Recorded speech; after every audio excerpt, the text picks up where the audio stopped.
guess my fans. I was a cocky kid. Well, to me it was confidence, but they call it cocky. And I kind of said what was on my mind, and I was from Huntington Beach, and bad boy image, and it stuck. Kid from the Huntington Beach, so he was a Huntington Beach bad boy, and it stuck. And it was just I always spoke my mind. I always spoke what was on my mind. I always tried to get into my opponent's head. I always kind of took a page out of Muhammad Ali's page. If you could get them so frustrated, they forget about their game plan, and that's what I tried to do. It was never towards their fans. It was never towards their family. I never talked about a person's family or a country or the religion. I always just try to stick to the individual himself and try to, a little brain warfare. Well, I understand that you were influenced by Ali. Also, there was a wrestler that influenced you. Can you talk about him? Well, the influences through my career had to have been Muhammad Ali and Hulk Hogan. Muhammad Ali, of course, in a combative sport, and Hulk Hogan in a sports entertainment. I try to find the happy medium in between of being flamboyant, but being confident of knowing the work I put into it. Of course, you had to win fights to show that you could back up the talk. And being a light heavyweight champion after a year and a half of competition and defending my world title for 5 consecutive times for a span of almost 4 years, and still competing now after 21 years, is just, I've been able to keep that image, but do it respectfully. I think at the end of the day, when the fight's over, shaking the guy's hand and giving respect to a certain extent, but keeping it sportsmanship there. Well, you're talking about 21 years competing. Bernard Hopkins, who fought until at least, let's say his last fight was at age 52, he would say you're a young man. George Foreman would say you're a young man. He won the heavyweight title the second time when he was 45. So how do you feel about that number? The number of an age, like I say, is just a number. I'm 43 years young, I say. I feel better now when I'm 43 than I was 34, just because of the injuries that I've been able to recover from. I've had 4 neck surgeries, I've had a back surgery, I've had 2 knee surgeries, but I'm able to push the tempo through and been able to get the training that I want. But I think it's just the mindset, the surrounding at home. I'm in a positive environment at home. I'm in a positive environment by the people I hang around with. And it's the truth, who you hang out with is who you become. Who you associate yourself with is who you become. And I associate myself with positive, reinforcing people that are great in my life. My girlfriend Amber is my girlfriend who helps me take care of my children and is like a mother to them. My training partners, Rafael Davis, Scott Carr, my trainer, Jason Perillo. These guys are like family to me. They've been around me now for over 10 years. Rafael Davis has been with me since our freshman year in college, and I keep my surrounding really, really small. People who I really associate myself with is who you become, and I want to keep my circle small. And I've always been training. I've never stopped training since I've been a sophomore in high school. The longest time I ever had off was about maybe 9 months, and that's it. I've always been in the gym. I've always been training. I take care of my body. I'm not really a partier. I don't go out and party and do drugs. I don't do that stuff. I'll have glasses of wine here and there for dinner and so forth. Maybe go out on a weekend with my friends, have a few beers. But that's it, because this job as being a mixed martial artist, you got to be professional, and you got to take it seriously, because when you step in the cage against another person, they're trying to do the same damage you're trying to do to them, and you got to make sure that you're prepared for it. And through my career of 21 years, I think I've prepared the right way, physically and mentally. There's a fellow from Ireland that doesn't kind of follow that model. What do you have to say about him? Well, Conor McGregor, he is in a great place. This man has let his mouth get him the biggest fights possible, but he's won. He's knocked out champions. And his last fight he had, I saw at the press conference that he was drinking whiskey with the president of UFC, and this is 3 weeks before the fight. And you don't do this against another undefeated fighter. I think that was just a sign of disrespect. I thought he, I think he counted past the fight. He thought that he was going to walk right through him. I put some money on Khabib, because you can't do that against a guy at this level. This level of fighters, it just matters who wakes up that morning with a smile on their face knowing that they have the fight won, because they put the work in camp. They look behind them and there's not one rock unturned. Every rock is unturned behind them, and they know that they've found everything possible to prepare for the fight. And that's what I try to do for every one of my fights. You mentioned 10 years with your fighting family, Jason and the other guys. that's usually the sign of somebody that's really solid. And the other thing that looks solid with you on paper is you were born in Huntington Beach, California. You went to school in Huntington Beach, and you're the Huntington Beach bad boy. So you don't really move around a lot. You're a Huntington Beach guy. I'm a Huntington Beach native. This is paradise where I live. You know, I've traveled the world. I've seen the bottom of the world, and I've seen the highest class of the world. And I think Huntington Beach fits right in the middle, where the weather's beautiful. People in general are very kind, soft-spoken, generous, nice people. I don't want to leave. I want to raise my kids in a great environment, and I've been lucky of that. You know, I live on the water. I have a boat behind my house, and I'm fortunate because of the hard work I've been through. People got to understand, I'm a kid who came from the streets. You know, my mother and father were heroin addicts. I used to live in a motel. I lived in cars. I lived in people's garages. We lived in a trailer park, and this was from the age of 6 to 13. And when I went to college, one of my minors was special education teaching, so I had to do in child development. And those development ages of a child from 6 to 13 are very crucial of what's going to happen to their future. I was able to break the mold. I was able to break the chain and to show that with hard work and dedication, you can achieve a lot of great things in life. And I want my kids to never see anything that I've seen as a kid. I've seen some really bad things. I've seen my friends get shot and killed. I've seen my parents using drugs. I've used drugs. I've seen so much stuff that a kid at that age shouldn't have been seeing. But at the same time, it was a learning experience. And my mother separated with my father at the age of 13. And it was hard for me because I didn't have a dad. I mean, I didn't have a dad prior to that because he was always getting high on drugs. But I learned the facts of life from watching the facts of life. I learned what love was from watching love movies. I learned what hate was from watching hate movies. I learned these things by trial and error by watching movies. And as a kid, that's really hard to do.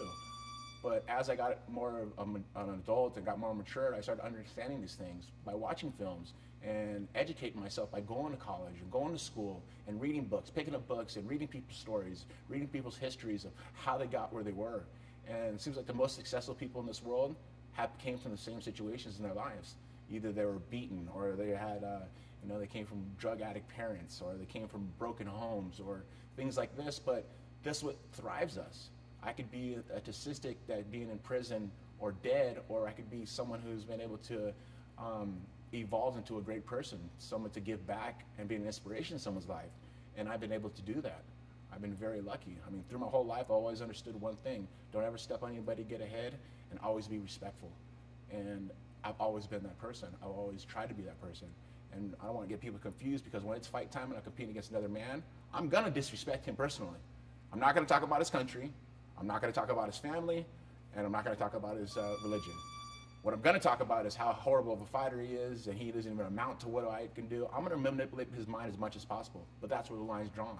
And I think that's super important as being a human being, is doing the right things. When the fight's over, I'll shake his hand. I will give him respect, as long as he gives me the same type of respect. And once again, that goes to, as growing up as a kid, the respect you expect is the respect you get back. And I think that's what's super important. Tell us your kids' names and ages, please. I have 3 boys. My oldest son, Jacob, he wrestles, and he takes after me. My true name is Jacob. I have twin boys, Jesse and Journey. And Journey is my replica. And I have a picture of me at 7 years old, and I have a picture of him, and you couldn't tell the difference. But once again, I try to show my children with respect. Respect is a huge value in our family. When you walk in my house and you see the floor mat and it says Ortiz family, and the #1 thing on there says respect. And you have to earn respect to get respect. My kids, they say thank you. They're very polite, and that's important. I'm trying to raise a good generation of children, and I think that's very, very important. They don't have iPhones. They don't have iPads. They don't play Xbox. I don't allow them to do that. My oldest son, Jacob, now he's allowed to, because after 15 years old, he's allowed to do it. Stephen Jobs, I think about 5 years ago, he said a child should not have an iPhone or computer access to the age of 14 years old. He was a very wise man. I took that, let's go ahead and try this. And I did it, and my kids are very sociable. You talk to them, they're not distant, not really standoffish, they're outgoing. They walk up to you, oh, hi, my name's Journey, hi, my name's Jesse, hi, my name's Jacob. And the parents see that, they're like, wow, your kids are very well-mannered. I go, you got to work on them. And it just shows as being a parent is what you get out of your kids is what you put into them. And that's what I've learned. I've been fortunate because I don't know if I have a conscience or if God's looking over me or if it's just karma has always been a huge word in my life, but I always look out for people around me, and it seems like it rubs off to me too, and I try to show my kids the same atmosphere of having a positive environment around them. And I think that's super important. It's never, you guys can't do it. It's like, boys, how do we get to this solution? How do we get to this goal? How do we make this happen? I'm gonna say, no, you can't do it. No, you can't do it. I want them to fail. I want them to fail over and over and over again so they can learn from it. Because I failed so many times in my life. I can't count the times that I failed. But I've gotten back up and tried it harder and harder, and I never made a mistake twice in my life. I've always tried and better myself each and every time. And I think that's super important. And I have a huge stage to show my character, and I want my kids to build their characters so people can see what type of people they truly are. Here's the dumb question I promised you. You know, in your bio on the internet, it says that your net worth is $15 million. Do they know what they're talking about? People talk about a net worth.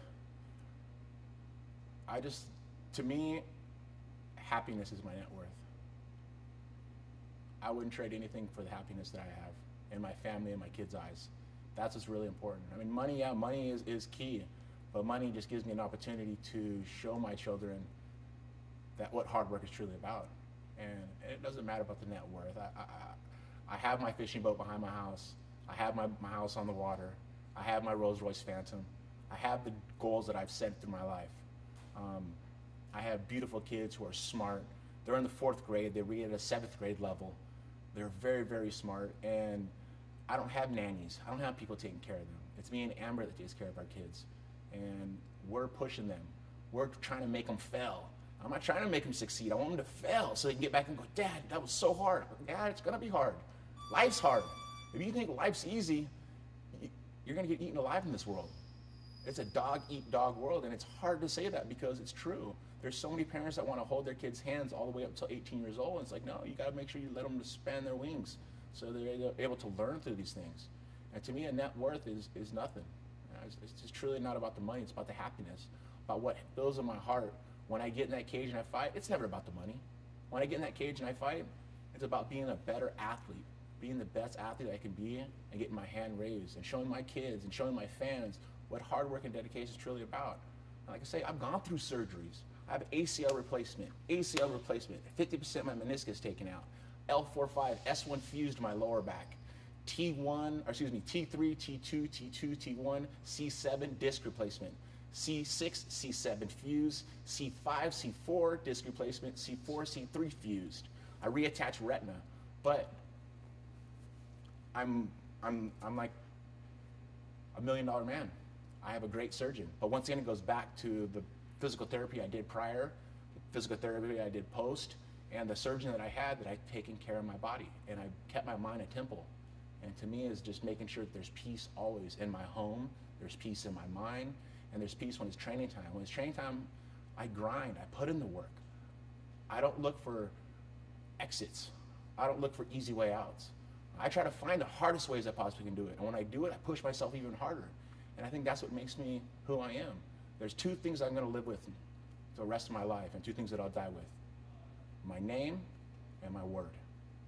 And those are the 2 things that I'll have. And I gotta make sure my kids understand those things. As a father, as a human, and as inspiration to many people who watch me as a fighter. And they watch my career. There's people who talk shit, and there's people who support me. And there ain't many people who aren't talking at all. Well, obviously you're in great condition now with 7 weeks to go before the fight. How many weeks have you been training? I've been training 9 weeks now. This is the beginning of my 10th week, and I have 7 more weeks to go. I've been challenged. I've been challenged by Chuck Liddell. I was in retirement. I have 4 of the companies I'm working on. I have TO Auto Group, which is my wholesale car business. I have Punishment Athletics, which is my clothing company. I have a management company, Primetime 360, which you manage fighters. And I was doing acting. Now all of a sudden I have an opportunity to be a promoter like Oscar De La Hoya, and people don't understand. I've been a fan of Oscar since he won the gold medal in the Olympics. I bought Oscar De La Hoya's house in 2006. it was just, I manifested something that I wanted to become. If it wasn't just a promoter, it was being a successful person. And Oscar De La Hoya, being from East Los Angeles, and being a successful Mexican-American, who show all the Latino kids that you can become something as long as you set your goals high and achieve those goals. I'm still trying to set those things. And it was kind of funny because I was at the Canelo fight, and all of a sudden I got invited to dinner with him, and I was sitting with him and his family, and it was weird. It was like it was meant to be. And it was something that I manifested. I manifested these things happen. And I can go as far as back as I can remember when I first started wrestling. I manifested I want to be a varsity wrestler. Boom. A month and a half later, I became a varsity wrestler. I wanted to win the CAF championship. Boom. My junior year, I won the CAF championship. When I got into junior college, I wanted to become a state champion. Boom. I won 2 state championships. All of a sudden, I want to become a UFC champion. A year and a half later, boom, became a UFC champion. At the age of 23, I wanted to become a millionaire. Boom. At the age of 23, I became a millionaire. I wanted to own a house. Actually, before that, I wanted to own a Rolls-Royce Phantom. Boom, I owned a house, or owned a Rolls-Royce Phantom. And then I wanted to buy my first home on the water. Boom, I bought my first house on the water in 2009.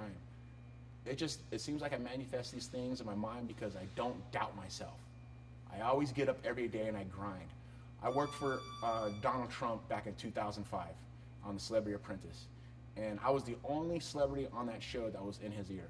I was asking him questions. How do you become successful? How do you become a billionaire? And he plain and simple looked at me and goes, I never stop working. I always try to be successful each and every day. When I'm sleeping and I'm not working, I have somebody else working for me. He goes, if you want to continue to be a millionaire, you got to make sure you have 5 sources of income coming in every year. Well, I got 4 so far. This 5th one, maybe this is the deal. Golden Boy MMA. I'm here to be a promoter. Not just a fighter, but a promoter also. As when I started working with Oscar, Oscar says, I'm a fighter. I want to give back to the fighters. I think the fighters should give back to the fighters. And I want to do that for mixed martial arts. I want to give back to the fighters. Where they're out there trying to kill themselves and putting on a show, they should be making a big sum of the money. And that's what we're going to do at Golden Boy Promotion. Good. I have to say something about when your trainer, Jason, hits you in the body with those mitts. Those are big blows. I mean, I haven't seen that before. And I've been around boxing for 50-something years. I have not seen that before. I mean, that's exceptional when you talk about conditioning and so on. But doesn't that hurt? A lot of guys would get bruised and cracked ribs on that kind of power. Well, I've learned that from Muay Thai. A lot of guys, because they get knee to the body, they get elbow to the body, they get punched to the body. And they say you crush a person's abdomen, you're going to crush their soul. So I do 500 sit-ups, and then after my 500 sit-ups, Jason can hit me 100 times to the stomach as hard as he wants. And I'm just building the endurance. I'm building the muscle density in my abs, and that works. I mean, it helps. I've done it almost my whole career, and I learned a long time ago from one of my old trainers, Colin Oyama. He was like, you got to do this, and he used to get Thai pads and hit every side 100 times. And it's just, you make your core strong by doing it. It's brutal. This sport's brutal. Life's brutal. But what do I get out of it? I'm sitting right here. I'm not dead. There's always been 3 things I've had in life, and I try to push myself as hard as possible. I push myself to throw up, pass out, or die. I've thrown up a bunch of times. I've never passed out, and I'm still sitting right here. So I just try to push myself that hard every time I train. Because when I get in the cage and I fight against another person, I want to make sure that I prepared for the worst so the best can happen. Is this match with Chuck Liddell, is it about revenge? This match against Chuck Liddell, yes, is about revenge. It's about redemption. It's about getting an opportunity to fighting somebody that used to be my friend, that was a close friend of mine, that sold out on me because he wanted to go with the company. Now all of a sudden, 10 years later, the company dumped him, and he has to fight. I mentioned something on Mike Tyson's Bite the Mic about Chuck calling me out, and he said, do you want to fight me? And Dana White didn't want no business of it. And I mentioned something, all of a sudden everybody at Golden Boy started running around and going, Tito, are you serious about that? I go, yeah, I'm serious about that. Would Oscar be interested about promoting it? The next week I was in a meeting with Oscar. I said, I think I can get Chuck Liddell to the table. I text Chuck. He says, I'm down. Next week, Chuck Liddell was in a meeting with Oscar. The fight was done. I'm trying to help Chuck out. If he needs money that bad, I'm trying to help him out. But I get a little revenge. And he bit the hook, line and sinker. Is there anything we haven't covered that you want to say? A lot of people talk about age for this fight, and age is just a number. I fought a year ago, January of 2017, and I fought a guy who's fighting actually in the Bellator heavyweight championship, Chael Sonnen, and I choked him in 2.5 minutes. I have so much more left in me. I look at the history of combative sports, and Randy Couture at the age of 43 became the heavyweight world champion. George Foreman at the age of 43, after taking 10 years off, became the heavyweight world champion. Bernard Hopkins at 52 years old became the champion. This isn't for a championship. This is for redemption. This is for an opportunity to beat somebody that beat me twice, and people don't think I have a chance. But on November 24th, I'm going to show how vicious I truly am as I stand up with Chuck Liddell. He's knocked out unconscious on the canvas. Thank you. Very good. Excellent. Yeah. Really, really good. Thank you. Yeah. I've been doing this a long time, and you know, this is my life. This is what I love to do. But I always like to push myself past the limits. I think pushing myself past the limits is what makes me who I am. If I didn't challenge myself every day and try to look for failure, I would just be an average person. And my whole life, I always try to be exceptional and beyond everybody else, because I always try to do something more than the other people are doing. And I'm doing it. That way, when I leave long from now, when I'm passed away, and my kids go, my dad was a great man. He helped me out and he worked hard. I seen the way he works. And I'm going to do the same thing. And I hope all my fans see the same thing. They do the same thing. And, you know, I'm not a religious person. My grandfather was a priest at Pacific Palisades. He was a preacher. But when I speak, it kind of makes me feel weird, because am I being a preacher? Am I preaching the right way of what humanity should truly be? In my opinion, yes. I just want to be a good person. Well, you say you're not a religious man, but when you talk, you sound like a religious man. I think it's just being a real man and never trying to get something over anyone, and being real. And if there is a God, and you know, if things did happen how people say, I guess I'm doing right. But like I say, I stick to karma. I treat people the way I want to be treated. November 24th, watch me kick Chuck Liddell's ass. Let's go, baby. Very good. Thank you again, Tito. Of course.